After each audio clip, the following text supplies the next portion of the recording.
Davey, how did the St Johnstone interest in Scott come to you? How did that all happen?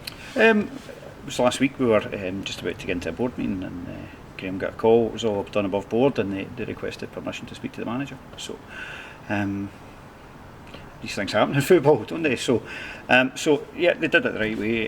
They followed all the kind of polite and protocols that they should have. So that's how it came about. And I guess the last thing you are is surprised at that point. Yeah, I don't know. It's very much a backhanded compliment that a team from a higher league wants to speak to your management team, because they are a very good team. So you can do without it. It's going to happen. It's just the way that football is. I've learned quite a lot over the last 3 years, so that's just the way it is. And probably any Premiership vacancy at the moment, minus Hearts and Rangers, would be interested in Scott Brown. Well, they should be, because he's doing a really good job. His work ethic, I keep going back to that, their work ethic, first in, last out, which is brilliant.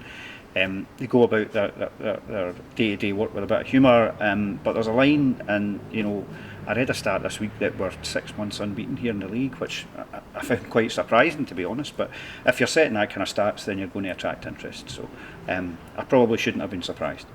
So you, at that point, have a conversation with Scott and Stephen, I take it? Yeah, pretty informal stuff. Got to let them know that there's a bit of interest, so we do that. And then, do you know what? After that point, I kind of give him a bit of space. So, very much believe that he's committed, or they're committed to Ayr United, and we want people in the building that want to be here as well. So, happy to give him a bit of space to think about it. He should think about it, and maybe take some advice about it and see where it goes, which he did. So, and then we have a really easy chat after that. And the commitment is extended to another year on the contract? Yeah, listen, do lots of deals in my day-to-day business, and that was a dead easy one. The two guys are a class act. They came back after taking a bit of time, and both committed, so it was dead easy. I think loyalty is a thing that's difficult in football. And I think your shelf life can be over quite quickly in football. So, I do believe that some people would strike while the iron was hot if they had an opportunity to go to a better league, a bigger club, more money, all that kind of stuff. The guys are here, they're committed to put another year on their contract, and we've got a job to do.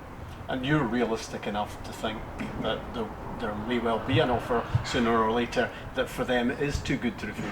There will be. I dearly hope that when Scott and Stephen leave, we'll sit down, have a cup of tea or potentially a beer, chat about all the good things that's happened here, and he's going somewhere that will be a really good step in their career paths. And do you know what? We'll wish them all the very best when that time happens, but it's not just now. And meantime, they're clearly loving this journey, if I can call it that. Yeah, I think they genuinely enjoy coming to their work. They've got a long commute coming through here, but I think it gives them time to rev themselves up getting here in the morning and decompress on the way home. So they are enjoying their stuff. That we do have a good laugh here. The squad's good. We're doing really well. They get full support from me. They get full support from the board, and everybody's pulling in the right direction. And when I had a chat with Scott and Stephen about their decision and what they wanted to do, that's the kind of things they quoted, was that the support from the board is second to none.